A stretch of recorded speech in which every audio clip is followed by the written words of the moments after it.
Have you ever been so captivated about something that logic, reasoning, or even the fear of boldness couldn't stop you? In November last year, I took a trip to Nigeria and I went to the salon to get ready for our Lux Legacy event. I spotted this breathtaking platinum gray hairstyle. Instantly, I was mesmerized. I had to get it. That's right there at the salon. I was ready to transform my entire look, but when they hit me with the price tag, over ₦500,000, I was like, hey? So you know desire makes you a bit crazy, so I was still down for it regardless. But the problem was no one was available right there to get the hairstyle done for me, and my trip to Nigeria was very short. I ended up with a different hairstyle and made up my mind that you know what, I was going to get this done regardless as soon as I get back to Canada. You know, you think it's one of those things where, you know, I will get over after returning to Canada. But I got back to Canada, I couldn't shake the hairstyle off my mind. I dreamt about it, slept about it, obsessed about it. So I told my girl, I said, girl, I need this hairstyle, man. I have to get it done. You know, but the closest hairstyle is in Atlanta, and you know, this is the price Nigeria. I was like, oh boy, that's a lot too. You sure you want to pay that? I'm like, I don't want to, but yeah, I don't think I have a choice because it's a patent design and not everybody can do it and everything like that. So she goes, you know you can do it yourself, right? Why did I not think about that? All my senses went up. I quickly applied to YouTube Academy and enrolled for courses right away. I started watching all my professors instruct me on how to get the platinum pixel hairstyle, how to get the platinum hairstyle. So I enrolled right away. I passed my courses. Before you know it, I've obtained my Bachelor in DIY gray hair production and I was ready for my master's degree. So after weeks of YouTube marathon and tutorials, I was ready. I had good professors and they've taught me well. Let's go. But this time around, I wanted to go do my master's. I knew I had to take my education a little bit further, but hands-on experience. So off I go to my local beauty supply store in Hamilton for my hands-on experience for a master's degree in DIY gray hair production. The professor educated me on hair bleaching basics. I mean, she taught me the difference between liquid and powder bleach. Man, I felt like this was the best decision of my life. Thank God I opted for the hands-on experience. What would I have done? You know, be online and listen and not even practicalize. She was there. She was very patient, very careful, and taught me everything I needed to know to seal my knowledge and to bring everything I've been learning in school to reality. So I bought all the things that she recommended and off I go. I was ready to go practicalize. When I got home, I mixed everything together, mixed it up, you know, put all the oils, everything. The mixture was good. It was just like she said it would be. And I applied it to my hair. My hair was yellow. Oh my God, what do I do? What do I do? Panic mode activated. I decided that I was going to go to Shoppers Drug Mart to get another bleach. And hopefully maybe I can find, take a certificate course there, just to supplement my master's degree. I got there, but there's no one really that had the knowledge or skills. I took matters into my own hand. After all, my professors have taught me well. So let me start reading the labels and everything and putting things together. So I saw another liquid bleach. I got that and I got a gray hair dye.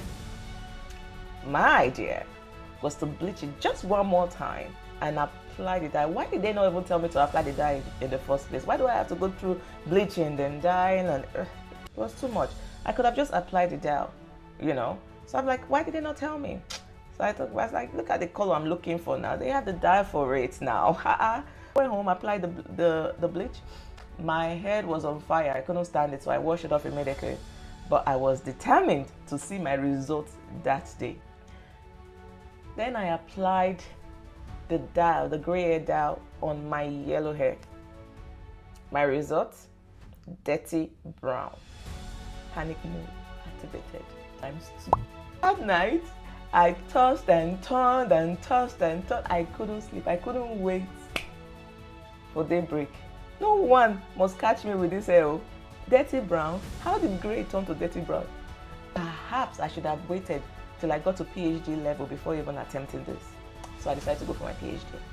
I already had my bachelor, I had my master's. What's next?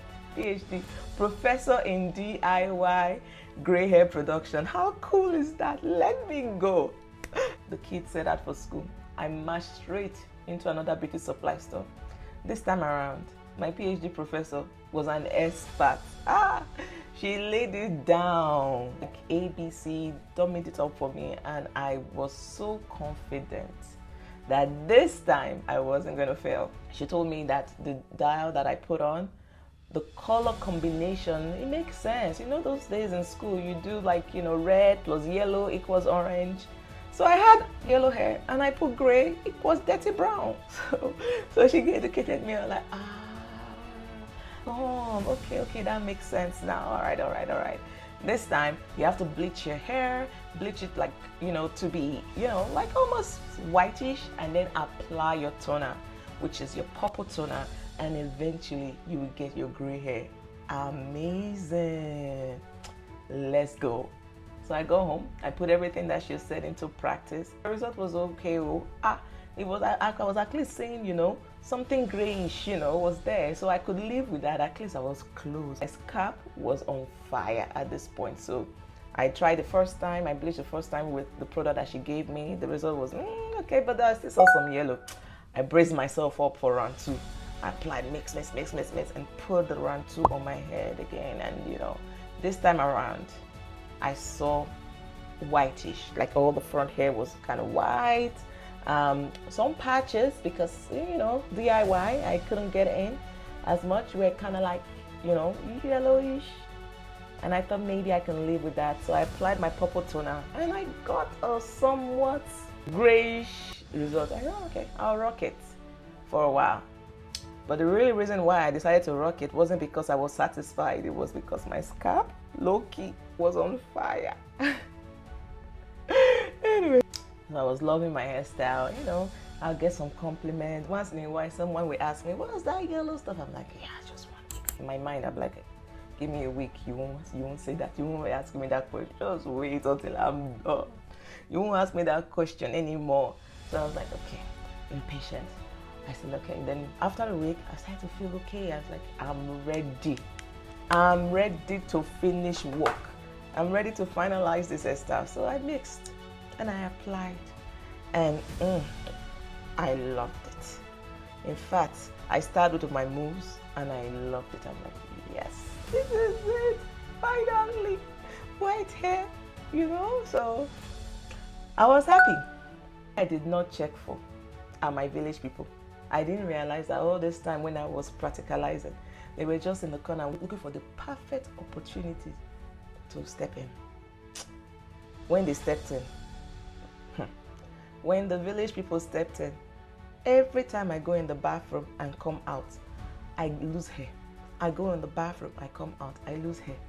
But like anytime comb past my hair, what is going on? My hair started falling out. What to do? Finally, I gave up. I booked an appointment to the barber. And here we are. Nice. I still got gray spots. Oh my goodness. Did I learn a lesson? Yes. Will I do it again? Yes. After all, I cannot be held accountable for my village people's action. Life is not that serious. I'm just laughing at myself.